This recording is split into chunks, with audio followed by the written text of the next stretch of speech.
welcome back. My no womb pregnancy number 2 experience. So you see, this video has long, like I said, overdue. If you have watched other of my videos of doctor's report, which was not wrong, of course it was what the signs they saw, and of course some of them who of course they felt I already knew about it, or maybe I was aware of what it's happening or what was on ground. Of course they gave me their reports and all that. So if you have watched some other of my videos where I talk about no womb but children came, of course, like on this video now, I'm going to talk about my no womb experience. That's pregnancy experience number 2. I'm just going to talk a little about the experiences I had during the pregnancy. So if you are a woman and of course you're having some certain pregnancy experiences, and of course you have not been able to do some tests because everything happened, and of course, like I said, we don't, sometimes most of us, of course, people don't prepare, we don't go into marriage with the expectation that we are not going to have a womb or some certain things coming. Yes, we read about things, we read about people's situations and of course people's experiences every day. So most at times, of course, as a believer, we don't go, or I shouldn't go into marriage with the expectation that what if I don't have a womb. Like I keep saying, I never went into marriage with that expectation, because like it was a privilege. I never had anything to do with my womb. I never tampered with it. I never did some certain things, of course, that young people would do at their upgrowing age. So I just felt, I grew up in a Christian home. I grew up, and of course I maintained my stand as a Christian girl, and of course I did what I was supposed to do, upgrowing and all that. And of course, so I never expected that maybe I will be giving some report, of course, but for so long as these things exist, like I used to advise ladies when I'm counseling, see, some of the things that exist in you or that comes up in marriage or you get to know, some of them or most of them or all of them are for a testimony and to the glory of God, because God wants to take glory in his name. He wants to take back his glory, and he wants to use you as that channel in which he will take his glory back as a child of God. So whatever experience you go through in life, especially in marriage and of course in childbearing, so long as you come out victorious, see, it is to the glory of God, and it is for you to say it to someone else, because a lot of people are coming with the same experiences or the same systems. So my pregnancy number 2 in no womb, my no womb pregnancy number 2. Now, let me just share the if I can. I think I really want this video to be short, but if it takes me longer than 5 to 6 minutes or above, I'm sorry about that, but I need somebody to be aware. I need to enlighten someone, because a lot of our sisters are going through this, and of course, just like I went through it, and of course, I never knew what I was going through. So my pregnancy number 2, of course, came, which of course I have shared little on one of my videos. The pregnancy number 2 came, and of course, it came with a lot of pains. It all started with spotting, which is part of the system, or which is part of it. It came with spotting, and of course it came with a lot of pains. I had pains. I was expecting that at my first 3 months, of course, which is that stage of pregnancy, which is expected at my first 3 months, maybe it will be full of spitting, vomiting and other things. Normal, my pregnancy, like my first pregnancy, I never vomited, I never spit, I never do anything. Nothing happened to me. I was just healthy, I was strong, I was vibrant, I was on top of it, I was always shining, and I was always beautiful. According to my doctors and of course people around, I was always beautiful. That pregnancy was like, it was like, I was just on it. I was just being myself, doing my guy, let me just, so the second pregnancy came with a lot of pains. And of course, today is actually my daughter's birthday, her 11th year birthday, that same pregnancy I talk about. And of course, I happen to be reporting from the United States of America. Just someone give God a clap for that, because like I said, some of the things that came with her or came through that pregnancy, it's actually a blessing, because see, she actually brought me to the United States of America, which of course is part of the blessing, like I said. We are going to be sharing this in some other videos, but sitting here, I'm going to share little of the experiences I had. So I had a lot of pains. It came with a lot of pains. The first 3 months, of course, the first 1 month came, you know, you'll be counting when you have pains, you're spitting, you'll be counting, oh, after this month, I won't be spitting anymore. I'll be having something else. I'll move on with my life. I'll be enjoying myself in pregnancy. The first 1 month came, it left. I wasn't spitting, but it was full of pains. The second month, I couldn't really walk anymore. It was full of pains in between my laps, my legs. You know, it was really terrible. I had those pains. Then my third month, which of course I was like, the miracle was going to happen after the third month. I was going to get strong and of course get through it. And of course I will be fine. The third month came. I had this sharp pain here from my right leg this way, and then sharp to my armpit here. And of course, through this place, there's this sharp pain to this place. Of course, if I'm lifting anything, if I have to wash my dishes, whatever I'm doing, I have this shock. So most times I don't even use my right hand. And of course, at that point, of course, I have my younger ones, and I have one of my sister-in-law who was around. You know, they are always helpful. My cousins, they come around, they're always helpful. And of course, I was just praying, and like after that third month or fourth month, I was going to be through it. At fourth month, totally, I couldn't walk. I was always on bed rest in the hospital. And of course, I spotted from month 1, 2, 3 to my 5th month, I was spotting. Now, the 5th month, I was still spotting. And of course, doctors were giving their reports. I was always on check. One of the things you should do as a woman, especially if you're pregnant and you're having experiences like this, you need to stay closer to your doctor, because it was from this pregnancy now that the doctors were asking questions, really, that what exactly is happening, why is she having these pains. And of course, let me not forget, the biggest part of it is that, see, from month 2, there was a big ovarian cyst, which of course was bigger than the baby. At my 4th month in pregnancy, the ovarian cyst was already 3 point something, and it was quite big. I could feel it. And of course, at any time they run scans on me, of course, it was always there, it was always there. So at any time scans are run, that cyst is always there. Of course, you know, we are inquisitive. Most times we want to see the screen, we want to ask questions. What is this? And of course, these guys, they tell you, okay, this is an ovarian cyst. And I saw that the doctor had already written on my file, do not remove the ovarian cyst. On red biro, it was written, which shows it is danger. You do not remove it. Should you remove it, she's around or not, do not remove it, because if you remove it, it might have to do with my life or the life of a baby or both of us. So do not remove. They were managing me. And of course, my doctors were always there for me.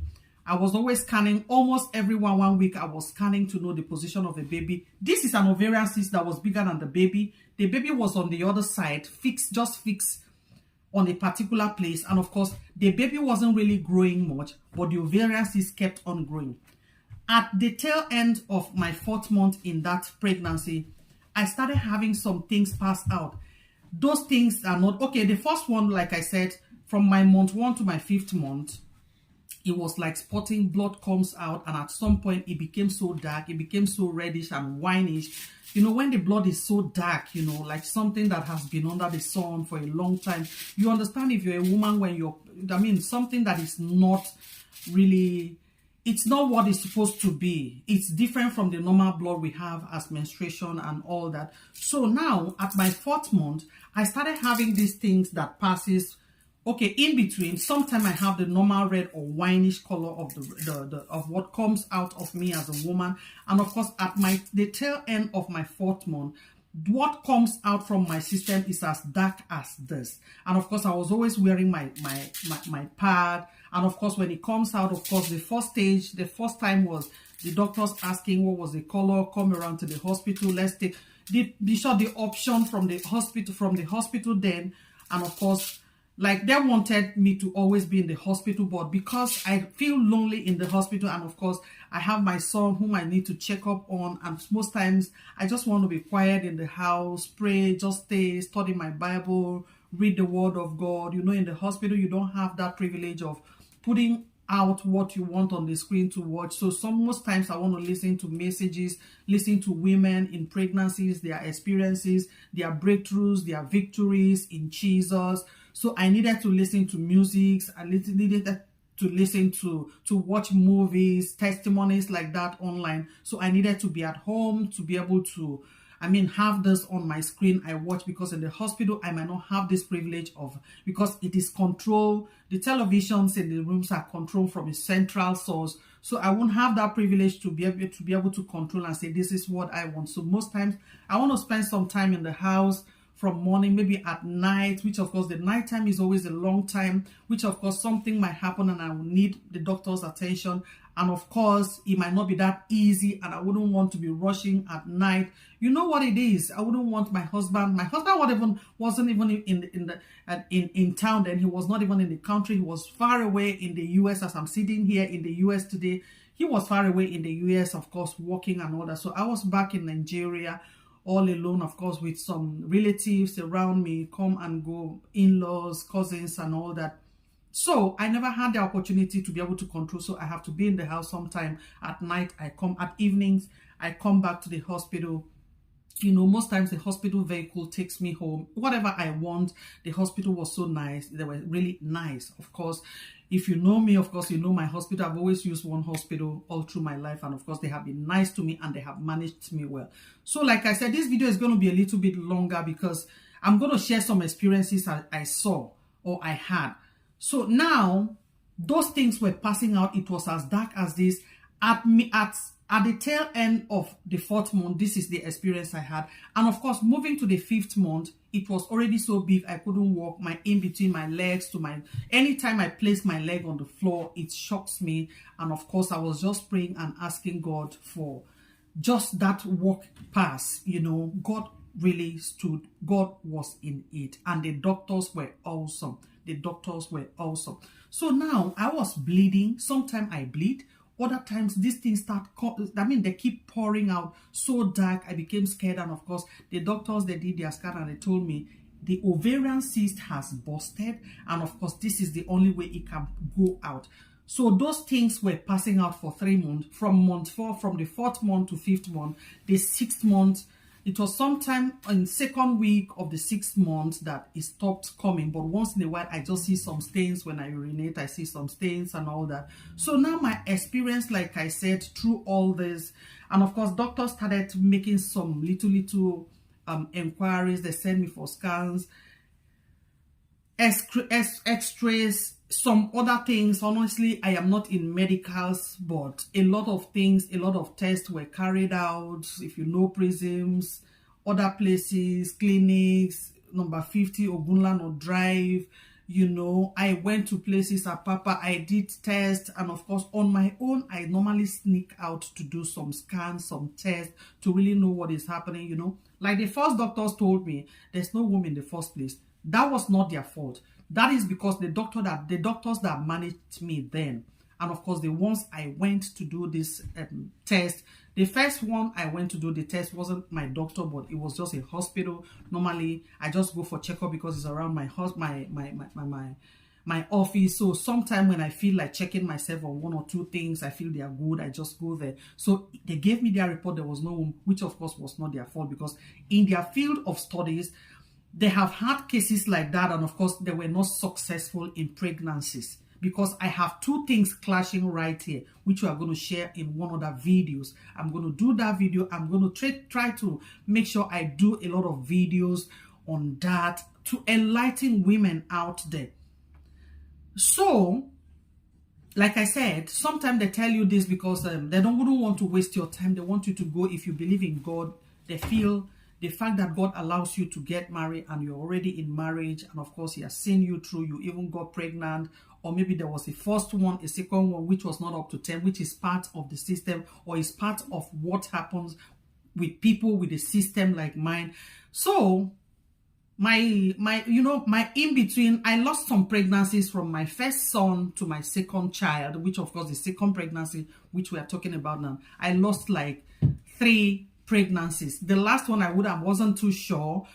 I lost like 3 pregnancies, so I wouldn't call them 4 pregnancies. My husband would normally say there are 4 pregnancies, but I normally say it's 3 pregnancies because the 3 were very short. So my experiences, and of course, these things keeps coming. And of course, like I said, at my 6th to 7th month, the doctor told me there were a lot of injections given to me, managing me. The doctor now told me, she said, don't worry, we have ripened the baby. We are ripening the baby at 7th month. Like you said, if you want to have your baby at 7th month, no problem. We'll see what we can do. You know, they were trying to manage me. They were actually trying to manage me and see that I am fine. Whatever I ask for them, the doctors would tell me no problem. But of course, professionally, because if for me, the pains were really excruciating, I would have wanted that baby, the baby to have been out from the 4th to 5th month. But of course, the doctor knew that the heart of the child was breathing, the baby was viable, and of course, she felt I should keep the baby, and of course, we have to. So whatever I ask for, she will manage me and tell me no problem, is possible. But it's possible. Days were going, and of course, she's wonderful. That doctor, the doctor is wonderful. She wouldn't want me to call names, but of course, anybody that knows the hospital I use, they already know the doctors, and of course, they are awesome people. Like I said, they really managed me from months 5 to 6, which I was like, no. I wouldn't want this baby anymore. I want my life and all that. And of course, she keeps on pushing with me. She keeps on bringing her advice, her medical advice, and of course, her experiences with other women. She studied in the United States of America, and she said, I have had some things like this, especially with the South African. Yes, it was not really successful, but I can see the success in your own because you are strong, you talk, sometimes you drive yourself, even in the pains, you're strong. So I can see the possibility that it's going to work for us. Don't worry. Don't read anything. She actually avoided me reading so much on it because I keep asking what exactly is happening. Can you give me a name? So she actually tried to avoid it, but I think little of it, she had already told my husband. She said, but it's going to be money. It's going to be fine. She's going to be fine because she's strong apart from the pains and all that. She's positive. She's strong. We're going to get through it because it's an experience. And of course, it's going to be a lot to other women out there because it's going to be encouragement to other women. So now she was able to manage me, and of course, at month 6 to 7 months, 6 months to 6 months and 2 weeks, I was already asking for the baby to be out, and of course, at 6 months 3 weeks, the pains was too much. It came with another serious bleeding, which was threatening to me and even the life of the baby. I had to go for a cesarean session, which of course I had it. In short, when I saw the baby's face from the theater. It's one of the strongest. In short, the baby was one of the strongest babies I've ever seen. Because I was privileged to see my first baby. Her eyes were ripe, her eyes were sharp, they were glaring, they were straight to your face. She was looking so mature. She wasn't even looking like she was not up to terms, you know. Quickly, we greeted, I hugged the baby, talked to the baby, prayed with the baby, and of course, the baby was taken to their session, of course, which was incubated. And of course, the baby was in the incubation and in incubator after like a day, 2 days, because of the pains. I was wheeled. I asked that I'm wheeled to go see my baby. I saw my baby. And of course, like I said, I wasn't really interested in seeing because I only saw the glass and the baby was in the glass. I placed my hand on the glass. I prayed for her. And of course, I played with her, spent like 15 minutes. And of course, I was wheeled back to my bed.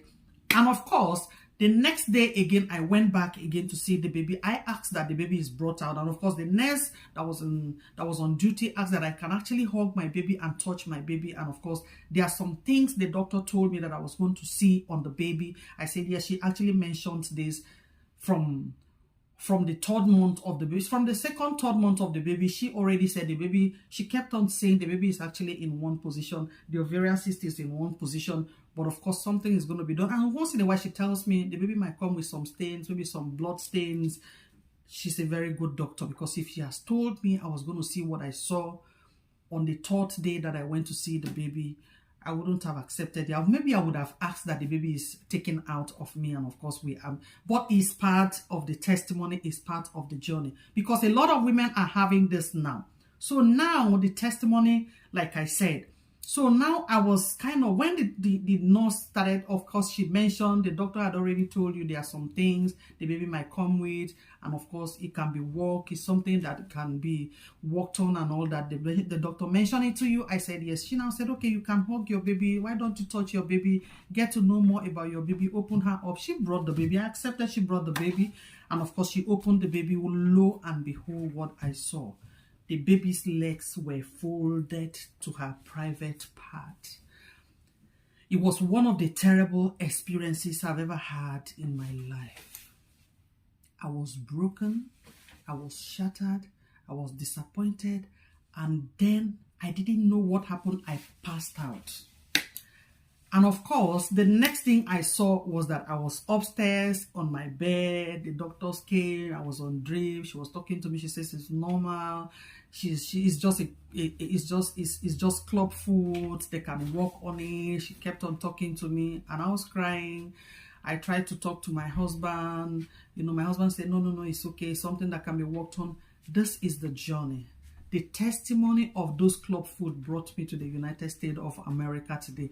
We are going to have another video where I started working, and of course, how I got into another pregnancy again, because I knew it was a journey. Whatever came through that pregnancy, it was like knowledge for me and knowledge for you today, because a lot of women are going through it. Like I said when I started this video, if you're having experiences spotting, and of course it's beyond 1 to 2 months, you need to be seeing your doctors often. And of course, the doctors might ask that you do some tests. If you're capable, you have a good HMO, you have a good insurance that takes care of your health issues. Go for those scans. Whatever the doctors tells you, follow it up. I was able to follow it up, and of course did everything they did, and the insurance also stood by me. The doctors were nice. They followed it up, and of course I was able to get to know all I knew, and of course my vast knowledge on what happened to me today, and my advice to a lot of women today, because the doctor stood by me, and I adhered to all the instructions, and whatever I was told to do, I adhered to it. So like I said, the baby now came with serious, in short, the doctors then said it's complex club food, but gradually they are going to work on it. All you need is to be patient and be prayerful. That is going to be worked on. What am I saying here to a woman today? If you have anything like that, like I said, let me not forget, my cry and my prayers then was, or my yelling to God, I said, God, if you allow me went through that pains for about 6 to 7 months, I went through terrible pains, or from 6 to 7 months and some weeks, I went through a lot of pains, and you allow that child to come like that, then it's for a testimony. And today, like I said, there are a lot of testimonies that honestly I regretted, even regretting the few times I regretted even carrying the pregnancy up to terms. In short, today there are a lot of testimonies in it, there are a lot of victories in it, there are a lot of open doors in it. And if you are a Christian, you are going through some things in your marriage, especially during childbearing, please don't lose your faith. Keep holding on to God. Keep your faith strong, because it's going to be a testimony for you, and of course it's going to be a way forward and a way out for someone else in marriage. So like I said, this club food, we started working on it from the 8th of my having a CS. Every woman knows, if you have gone through a cesarean section, you know you still have pains, you still have cramps, in short, you can't really move around, you can't even stand uprightly. I started having surgeries on my child until today. Today, she is 11 years. By the grace of God, she's 11 years. She's taller than me. She's great.